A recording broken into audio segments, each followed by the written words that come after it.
Students class 10th and 12th. Actually, we are here to discuss some points or some applications of refractions. And refraction ka matlab, as we know that the light is going from one medium to another. It is traveling from one medium to another, maybe rarer to denser or denser to rarer. Okay, so both the ways we have to see, or we have to observe refraction, right? So what we are doing here, we are concentrating here on the practical application of refraction. For example, किसी bucket में, if in any bucket we are placing a coin or iron piece, a ball, and if from outside, and the bucket is full of water, mind it, the bucket is full of water. If from outside we are looking into the bucket, always we see the object, it is above its original place. If it will be from 5 meter of its distance, it will appear at 4 meter of distance from our eye. So every time it is little bit,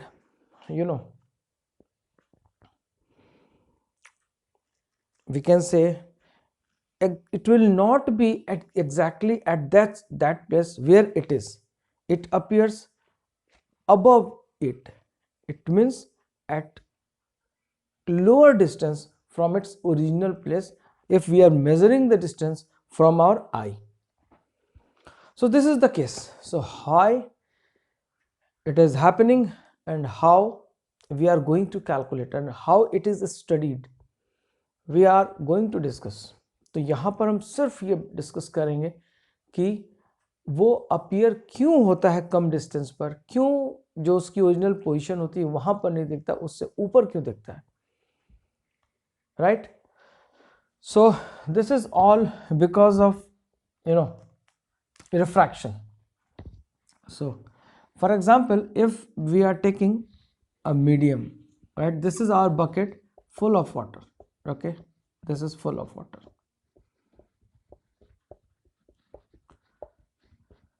For example, you are placing any object at this place, at place O. At this place you are placing any object. What will happen if we are seeing from this place? This is our eye. अगर हम यहाँ से देखें तो हमारे को इस, this is your rarer medium, mu less than 1. This is our denser medium.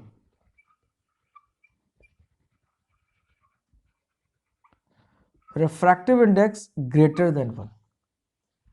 mu2 is greater than 1, right? With respect to air.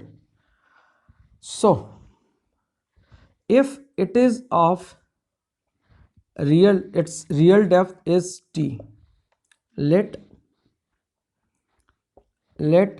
t is equal to real depth.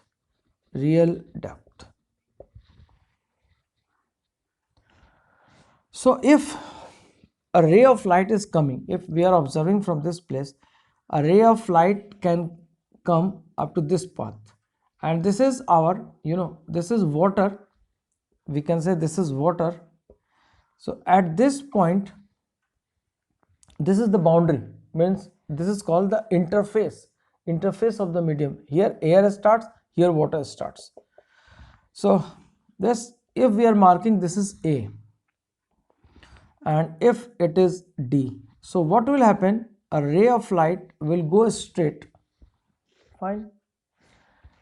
If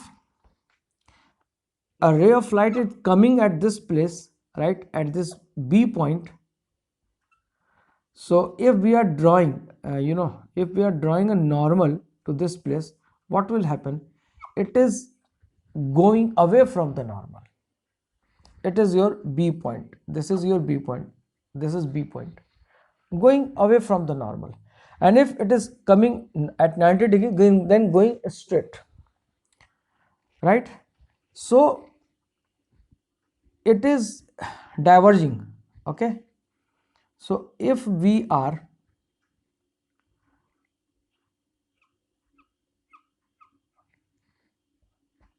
this is your, this is your apparent depth. What we can say, A B C D E, this we can see E or I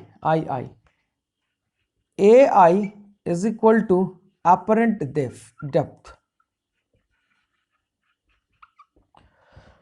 इसका मतलब क्या हुआ? What is the meaning of this apparent depth? इसका मतलब ये हुआ कि अगर हम यहां से देखें तो हमारे को ऑब्जेक्ट हमारा यहां पर है, बट यहां पर ये नहीं दिखता है, ये आई डिस्टेंस यानी कि यहां से ऊपर दिखता है।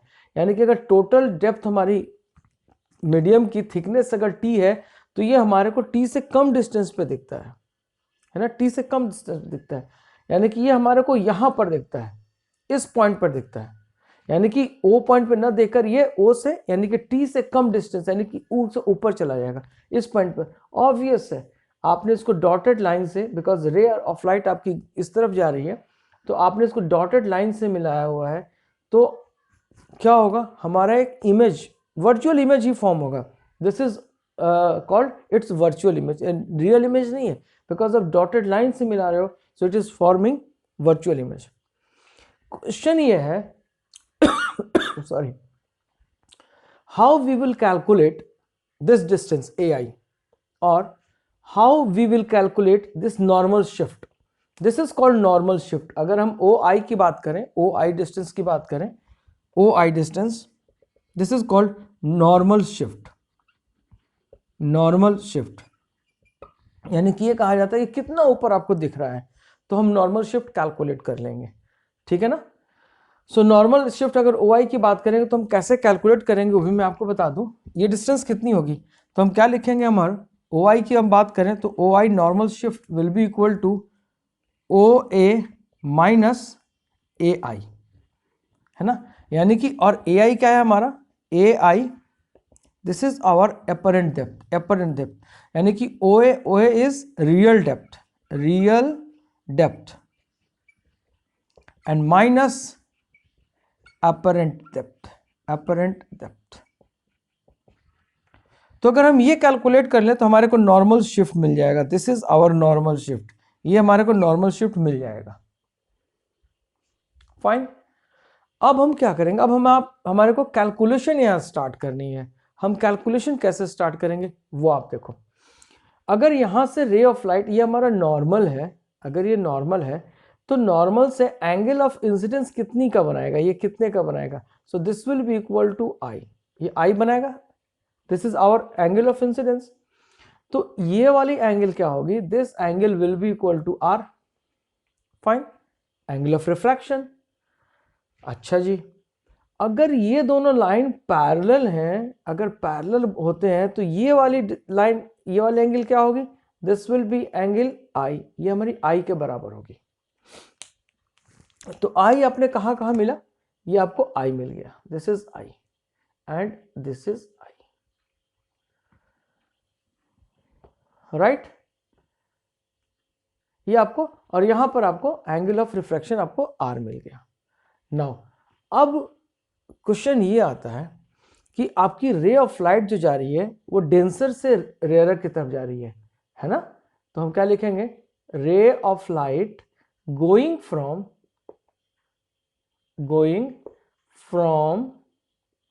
Rarer to, sorry, denser to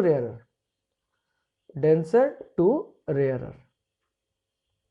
अगर आप लोगों को याद हो तो मैंने आप लोगों को ये बताया था कि हम रिफ्रैक्टिव इंडेक्स की जब हम बात करेंगे, this is our refractive index, this is refractive index. तो रिफ्रैक्टिव इंडेक्स में हम जब बात करते हैं तो ये हम कहते हैं कि हमारी रे ऑफ लाइट जा रही है कहाँ से, तो आप बोलोगे दिस इज वाटर, और वाटर से एयर की तरफ जा रही है, वाटर से एयर की तरफ जा रही है। And now from Snell's law ये कहता है, ठीक है ना, फ्रॉम स्नेल्स लॉ क्या कहते हैं, स्नेल्स लॉ कहते हैं कि this is sine I by sine R, ये हमारा कहता है sine I by sine R. Now the question कि हमारा आर क्या होगा, व्हाट विल बी आर। तो सबसे पहले हम साइन आई को अगर हम कैलकुलेट करें तो ये हम ट्रायंगल देखें, in triangle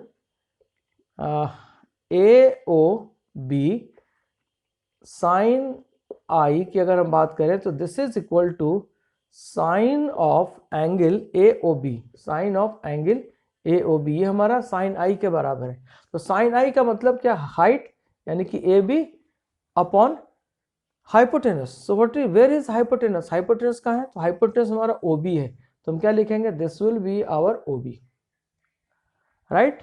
so this is our equation 1। Now here the question, so how we can find R, sine R को हम कैसे कैलकुलेट करेंगे, ये हमारा क्वेश्चन है कि साइन आर को हम कहां से कैलकुलेट करेंगे। ठीक है, तो साइन आर की बात, तो सबसे पहले हम आर को कैलकुलेट करें कि हम आर की वैल्यू कहां से लेंगे, आर की वैल्यू। सो आर की वैल्यू का कैलकुलेट करने के लिए अगर हम ये एंगल देखें, ये वाली एंगल, तो यहां से हमारे को 90 माइनस आर मिलेगी, और ये एंगल हमारा क्या होगा, this will be 90 minus R, और ये हमारा 90 डिग्री पर है, और ये हमारा 90 माइनस आर है। So what will be this angle, so this angle will be equal to R, this angle will be equal to R, ये हमारा 90 माइनस आर होगा, बिकॉज ये हमारा नॉर्मल है 90 माइनस आर, तो ये हमारा 90 माइनस आर हो जाएगा। तो अगर हम साइन आर की बात करें तो साइन आर क्या कहता है इस ट्रायंगल में, यानी कि इन ट्रायंगल ए आई बी की अगर हम बात करें तो sine R is equal to what, this sine of angle of A I B, and this is equal to height upon hypotenuse, so this is AB and by BI. So in this way we can get, what is the value of this now sin I और sin R। तो अब हम अगर यहाँ पर value substitute कर दें तो हमारे को क्या मिलेगा, हम इसको क्या लिख सकते हैं, इसको हम लिख सकते हैं ऐसा 1 बाई AN एंड W, यानी कि refractive index of water with respect to air, इसके बराबर होगा, right. So this will be equal to sine I by sine R, sine I and by sine R. अब हम क्या लिख सकते हैं, 1 by ANW is equal to sine I. So sine I is what, sine I is AB by OB, so AB by OB, and what is sine R, sine R is here AB by BI, AB by B into I. So what we are getting here, ANW is equal to AB by OB into, this is division, हम एक step और आपको करके दिखा देते हैं, AB by BI. So 1 by ANW and this is equal to AB by OB into BI by AB, and this gets cancelled. So what we are getting here, 1 by ANW is equal to BI by OB. So ANW, it means refractive index of water with respect to air will be equal to OB by BI. And what is OB and what is BI? So now we can see here OB and BI this is. But look, ये हमारा final आ गया। अब यहाँ पर थोड़ी सी हमें approximation करनी पड़ेगी, थोड़ा सा हमें दिमाग लगाना पड़ेगा। वो दिमाग हम कैसे लगाएंगे ये मैं आपको बताता हूँ। देखिए, अब मैं यहाँ से थोड़ा सा ये पोर्शन आपका रब करता हूँ, रियल डेप्थ छोड़कर नॉर्मल शिफ्ट की हम बाद में थोड़ी सी और आगे फॉर्मूला लिख देंगे। यहाँ पर हम बात करते हैं फिर से, ये देखो अब मैं यहाँ के बाद लिखना चाहता हूँ और यही पे मेरा फाइनल आंसर होगा। यहाँ 1 स्टार 2 स्टार एंड 3 स्टार, तो यहाँ के बाद मैं यहाँ लिख रहा हूँ। देखिए ANW, it means refractive index of water with respect to air is equal to OB by BI, this is। लेकिन अगर हम देखें तो हमारे आंखों की जो प्यूपिल होती है, that is प्यूपिल is very small, वो बहुत छोटी होती है। तो वो इतनी छोटी होती है कि B और A को ये नहीं देख सकती। तो ये B और A को तभी देख सकती है जब B और A पॉइंट, यानी कि ये दोनों पॉइंट क्या होंगे, बहुत नज़दीक होंगे। These two points are very much close to each other, यानी कि इसको हम यहाँ पर लेकर आएंगे तभी, बिकॉज ऐसे लिख सकते हैं since pupil of our eye is very small, so our eye can see or observe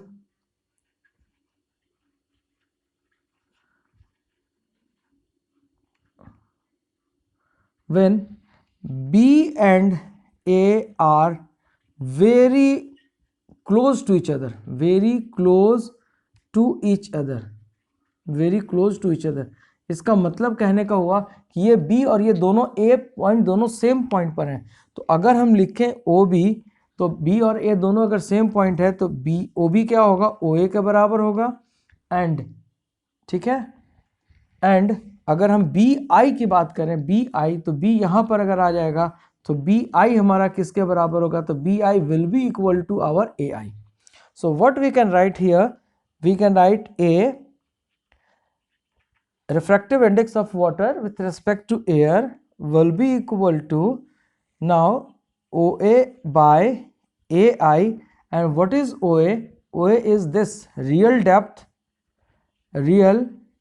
और जिसकी डेप्थ आपने ली है T thickness, and AI, what is AI? So AI को आपने कहा है कि this is apparent depth, this is the case, right? So keep in mind, so this is the refractive index of water with respect to air. So this is all about, तो यही वजह है कि रिफ्रैक्टिव इंडेक्स की वजह से, ये refractive index ही वो वजह है जिसकी वजह से हमें रियल डेप्थ और अपरेंट डेप्थ हमें दिखते हैं।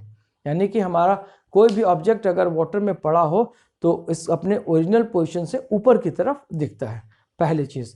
तो ये आपने कैलकुलेट कर लिया, ये आपको याद रखना है। नाउ अब हम आते हैं नॉर्मल शिफ्ट की बात करते हैं, है ना।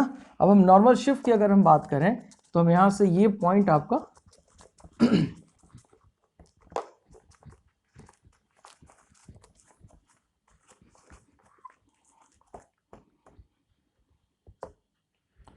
आइए